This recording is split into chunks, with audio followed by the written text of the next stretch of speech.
बिस्मिल्लाहिर्रहमानिर्रहीम अल्लाहुम्मा सल्ली अला मुहम्मदिन व अला आलि मुहम्मदिन मबारिक वसल्लिम। जी नाज़रीन कराम, अस्सलामु अलैकुम व रहमतुल्लाहि व बरकातुहू। उम्मीद करता हूँ आप तमाम अहबाब खैरियत से होंगे। शव्वालुल मुकर्रम के 6 रोजे, जिसको शश ईद के रोजे भी कहा जाता है, इनकी फजीलत क्या है, इनको रखने का तरीका क्या है, क्या इनको इकट्ठे रखेंगे या वक्फे वक्फे के साथ रख सकते हैं, आज सब कुछ आपको मैं इस वीडियो में बताऊंगा। तो सबसे पहले मैं इस हवाले से आपको 3 अहादीस बताता हूं कि शव्वालुल मुकर्रम के 6 रोजे रखने की कितनी फजीलत और कितनी बरकत है। तो देखिए, मुस्लिम शरीफ, अबू दाऊद और तिरमिजी और इसके अलावा दीगर कुतुबे अहादीस में जनाबे अबू अय्यूब रदियल्लाहु ताला अन्हु से ये हदीस पाक मरवी है कि रसूलुल्लाह अलैहिस्सलातु वस्सलाम फरमाते हैं, जिसने रमजान के रोजे रखे फिर उनके बाद 6 दिन शव्वाल में रोजे रखे तो ऐसा है जैसे दहर का रोजा रखा। दहर से मुराद होता है जमाना, यानी अगर कोई रमजानुल मुबारक के रोजे रखता है और उसके बाद शव्वालुल मुकर्रम के 6 रोजे रखता है तो ऐसे है जैसे उसने पूरे जमाने के रोजे रखे। अब इस हदीस मुबारका की मजीद तफसील अगली हदीस मुबारका में है, और वो हदीस मुबारका ये है जो कि इब्ने माजा और इब्ने हब्बान और दीगर कुतुबे अहादीस में मौजूद है।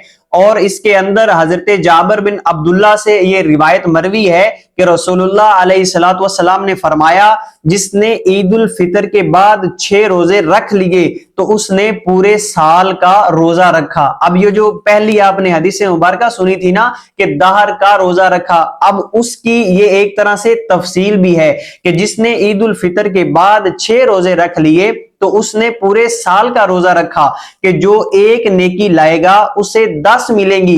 तो माहे रमजान का रोजा 10 महीने के बराबर है और इन 6 दिनों के बदले में 2 महीने तो पूरे साल के रोजे हो गए। यानी जो रमजान मुबारक के रोजे रखता है तो उसके वो रमजान के रोजे रखने वो 10 महीनों के रोजों के बराबर हैं। तो अब 10 महीने वो हो गए, बकिया 2 महीने रह गए। तो जो शव्वालुल मुकर्रम के 6 रोजे रखता है तो इसके ये 6 रोजे ये 2 महीने के बराबर हो गए।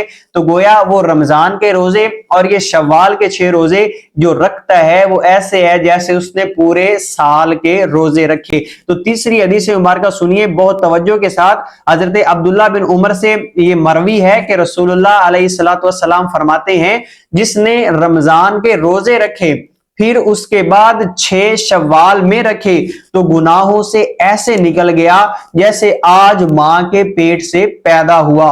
सुबहान अल्लाह। ये 3 अहादीस मुबारक शव्वाल के 6 रोजे रखने की फजीलत के मुतालिक हैं। और आखिरी हदीस मुबारका कि जिसने ये 6 रोजे रखे तो गुनाहों से ऐसे निकल गया जैसे मां के पेट से पैदा हुआ। मतलब ये है कि जब बच्चा पैदा होता है तो वो गुनाहों से बिल्कुल पाक होता है, उसके जिम्मा कोई गुनाह नहीं होते। तो जो ये रोजे रखता है तो वो भी गुनाहों से ऐसे पाक हो जाता है जैसे उसने कोई गुनाह ना किए हो। तो कोशिश करें कि आप भी शव्वाल मुकर्रम के 6 रोजे लाजमी रखें। अब बात करते हैं कि इन रोजों को रखना कैसे है, क्या इकट्ठे रखेंगे या वक्फे वक्फे के साथ। तो दोनों तरह इजाजत है। अगर कोई ये 6 रोजे इकट्ठे रखना चाहे तो इकट्ठे भी रख सकता है, अगर कोई वक्फे वक्फे के साथ रखना चाहे तो वक्फे के साथ भी रख सकता है। तो जब ईद आप गुजार लें तो ईद के बाद पूरा महीना आपके पास होगा तो इन 6 रोजों को आपने लाजमी रखना है। और एक बात ये याद रखनी है कि बाज लोग कहते हैं कि इन 6 रोजों के साथ जो रमजान के रोजे कज़ा हुए थे क्या उनको भी इसकी नीयत के अंदर दाखिल कर सकते हैं या नहीं। तो देखिए, जो रमजान के रोजे थे वो अपनी जगह हैं, जो शव्वाल के रोजे हैं ये अपनी जगह हैं, यानी उनकी कज़ा फर्ज है और ये नफली हैं। तो इन दोनों की इकट्ठी नीयत करके एक रोजा नहीं रख सकते, बल्कि दोनों अलग अलग रोजे रखने होंगे। तो उम्मीद करता हूं कि आपको यह समझ में आ गया होगा। अल्लाह रब्बुल इज्जत हम सब पर रहम करम फरमाए।